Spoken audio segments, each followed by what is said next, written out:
টি-129 বাংলাদেশের জন্য সেরা অ্যাটাক হেলিকপ্টার। এ বিষয়ে আলোচনা করব আজকের এই প্রতিবেদনে। ভিডিওটি শেষ পর্যন্ত দেখলে এ বিষয়ে অনেক গুরুত্বপূর্ণ কিছু তথ্য জানতে এবং বুঝতে পারবেন। বাংলাদেশের সামরিক শক্তি দিন দিন আধুনিকায়নের দিকে এগিয়ে যাচ্ছে। বিশেষ করে আক্রমণাত্মক হেলিকপ্টার সংগ্রহের ক্ষেত্রে বাংলাদেশ নতুন ও শক্তিশালী বিকল্পের সন্ধানে রয়েছে। এক্ষেত্রে তুরস্কের তৈরি টি-129 অ্যাটাক হেলিকপ্টার একটি চমৎকার সমাধান হতে পারে।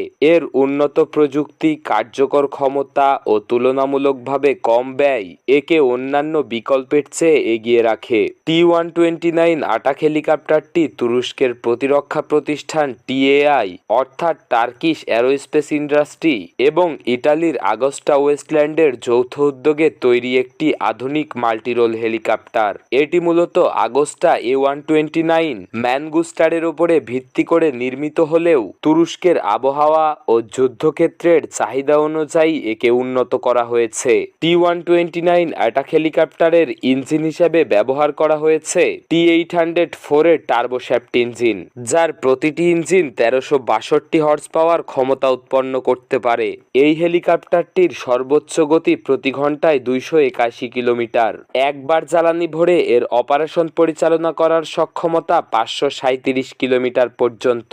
অস্ত্র হিসেবে এই হেলিকপ্টারটিতে ব্যবহার করা হয়েছে 20 মিলিমিটারের 3টি নলযুক্ত একটি গ্যাটলিং গান। এছাড়াও এই হেলিকপ্টারটি থেকে স্টিঙ্গার, উমটাস এবং হেলফায়ার মিসাইল ও রকেট ফায়ার করা যায়। এছাড়াও এই হেলিকপ্টারটিতে রয়েছে অত্যাধুনিক সেন্সর, আসালসানের তৈরি উন্নত ফ্লেয়ার, টার্গেটিং সিস্টেম ও ইলেকট্রনিক ওয়ারফেয়ার সিস্টেম।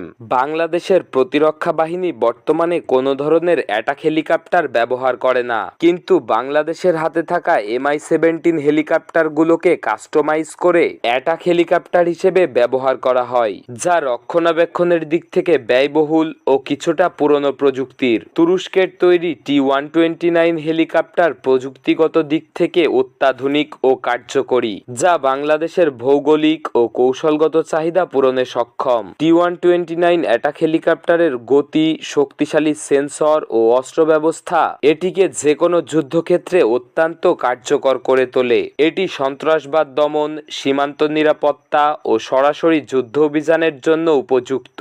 তুরস্কের ভূপ্রকৃতি অনেকটা বাংলাদেশের মতোই বৈচিত্র্যময়, ফলে এই হেলিকপ্টার বিভিন্ন জলবায়ুতে কার্যকরী হবে। এটি গরম ও আর্দ্র আবহাওয়ায় পরীক্ষিত, যা বাংলাদেশের জন্য বিশেষভাবে গুরুত্বপূর্ণ।